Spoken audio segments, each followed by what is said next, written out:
Di video ini saya akan mengarsipkan bagaimana caranya kita menilai suatu emiten atau perusahaan dari laporan keuangan.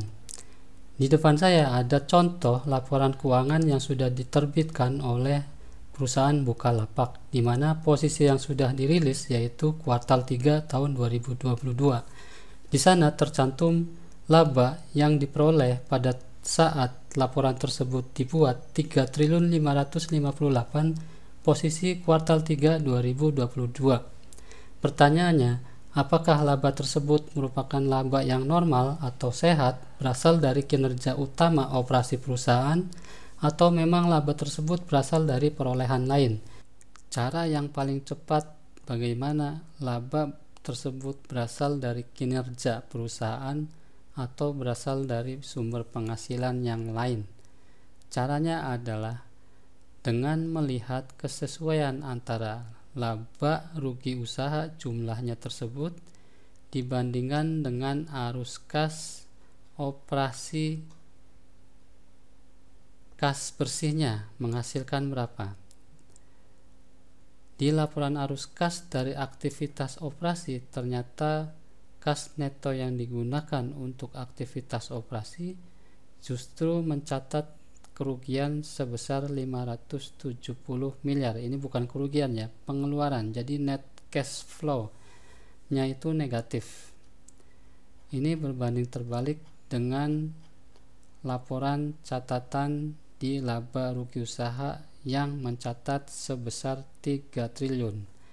Berarti dengan kata lain, untuk yang 5.130 miliar ini bukan berasal dari kas atau pembayaran atau penghasilan dari kinerja perusahaan, tapi ternyata berasal dari laba nilai investasi yang belum dan sudah terrealisasi.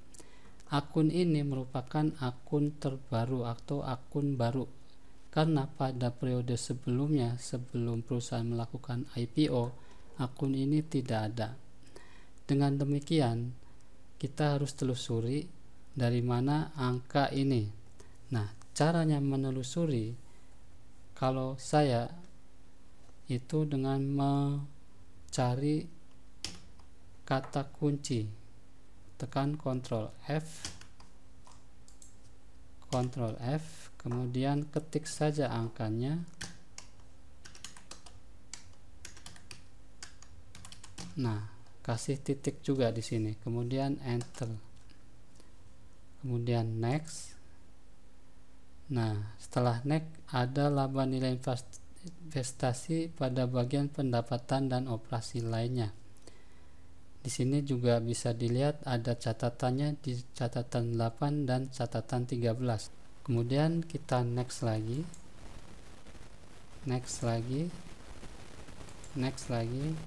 Nah, ini sudah selesai, terakhir tidak ada informasi yang lain, hanya laba rugi usaha. Ini rincian pendapatan netonya. Nah, jika ternyata belum mendapatkan informasi tambahan tentang jumlah tersebut dan ini dihasilkan dari mana, maka bisa dilihat dengan kata kunci yang lain, atau bisa dilihat di tambahan keterangan. Biasanya di laporan keuangan itu di halaman paling belakang yang memuat rincian kejadian atau peristiwa penting perusahaan, seperti perusahaan membeli saham pada sebuah perusahaan swasta di sekuritas. Nah, ini saya bantu dengan mengetikkan kata kejadian penting, kemudian enter. Nah, kita lihat sini. Nah, disinilah bisa dilihat semua keterangan di sini. Cari yang mempunyai nilai yang signifikan. Biasanya akan mendekati pada angka-angka yang tadi disajikan di laporan keuangan.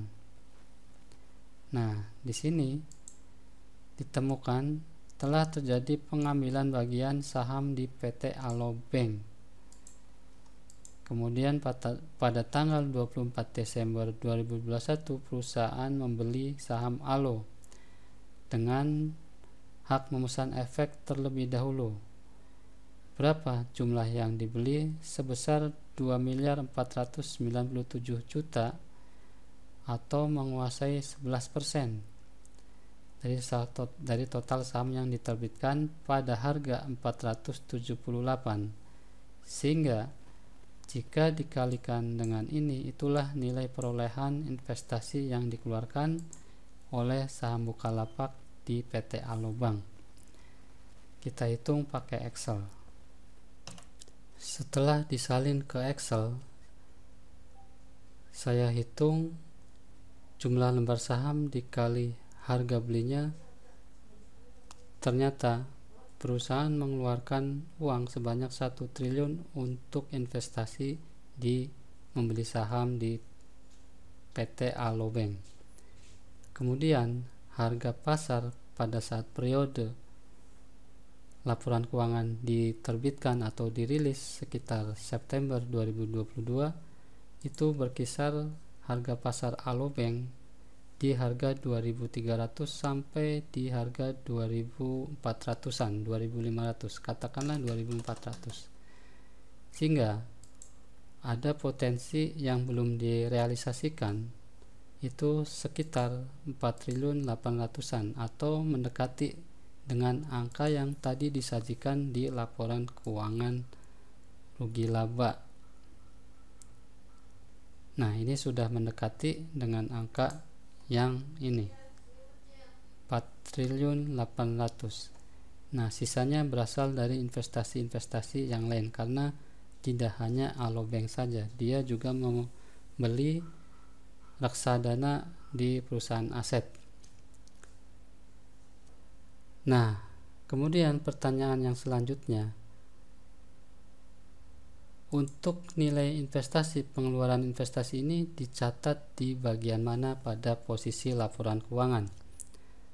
Nah, kita lihat ternyata pengeluaran investasi ini pastinya dicatat di aset, dan identifikasinya biasanya aset keuangan lainnya, dan nanti akan muncul di laporan arus kas untuk pengeluaran investasi.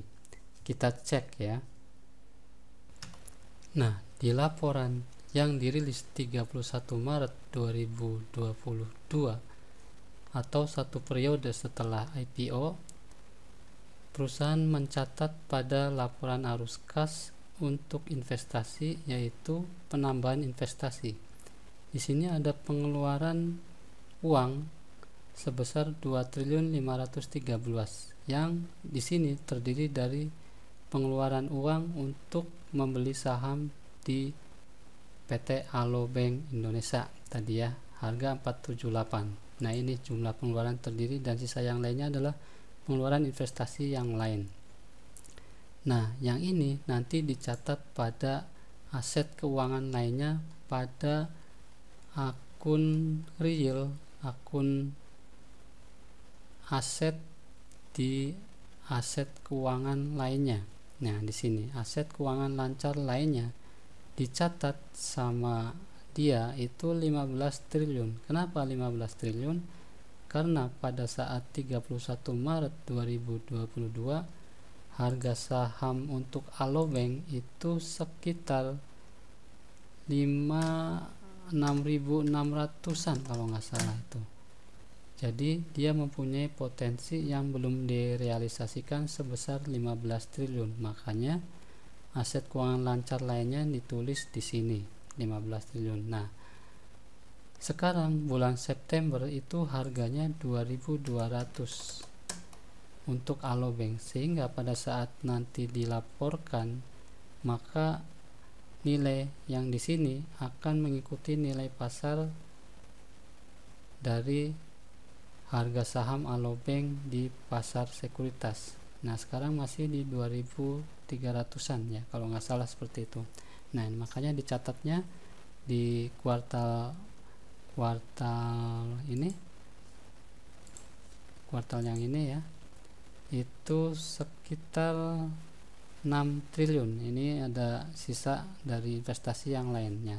Jadi seperti itu penjelasannya. Caranya melacak angka-angka yang mempunyai keterpengaruhan dengan akun yang lain dan cara membacanya sehingga kita bisa menilai dan memahami bentuk atau posisi keadaan laporan yang sesungguhnya. Nah, setelah melihat ternyata berasal dari potensi keuntungan yang belum direalisasikan, maka sebetulnya kalau ingin lebih fair, kita hilangkan saja realisasi yang bersifat belum menerima uang kas tunai. Kita hilangkan terlebih dahulu nilai potensi realisasi laba atau ruginya. Kita lihat di posisi laba ruginya yang tadi. Nah, di sini untuk laba akhirnya setelah dikurangi biaya umum dan administrasi itu masih mencatat kenaikan laba karena tadi ditunjang dengan penghasilan investasi di Alobank. Sekarang kalau misalkan ini dikurangkan, ini tidak diikutsertakan karena di sini bukan bersifat cash tunai karena bersifat masih ngambang di pasar. Kecuali sudah dieksekusi dijual, bolehlah ini dimasukkan seperti itu. Nah, katakanlah ini dihilangkan, berapa sih kinerja perusahaan dari periode waktu ke waktu? Ya, cara mengukurnya seperti itu. Dengan cara dikurangkan saja 3558 220 515 dikurangi 5130 194 635. Nah, ternyata masih menderita kerugian sebesar minus 1.571 dibandingkan dengan keadaan periode yang sama di tahun yang lalu. Maka sesungguhnya posisi Mitra Bukalapak laporan keuangan untuk periode sekarang itu ternyata mengalami kenaikan pada kerugian. Jadi kerugiannya bukan menurun, malah justru menaik sebesar 500 ya. Yang tadinya 1,125 sekarang jadi 1,571. Nah, tentunya ini kabar yang tidak menggembirakan. Tetapi kalau dilihat dari jumlah pendapatan di tahun 2021 ke 2022 dia mengalami peningkatan pendapatan. Dan setelah saya lihat dia mengalami pendapatan berasal dari mitra, dan mitra itu menyumbang beban pokok pendapatan yang tinggi pula, jadi dia searah dengan kenaikan pendapatan. Nah, di sini terlihat meskipun naik ternyata diimbangi dengan beban pokok pendapatan. Biaya penjualan dan pemasaran justru turun, beban umum dan administrasi meningkat seiring dengan peningkatan pendapatan. Nah, jadi seperti itu cara menilainya secara wajar atau secara fair agar kita tidak bias dan tidak tertipu dengan angka-angka laba yang fantastis. Kita harus telusuri dulu laba tersebut berasal dari mana, dan kalau sudah mengetahui berasal dari yang lain maka kita bisa menentukan apakah pertimbangan kita bisa untuk membeli dan menjual untuk jangka menengah atau jangka panjang. Jadi seperti itu caranya. Mudah-mudahan video ini bisa bermanfaat. Terima kasih.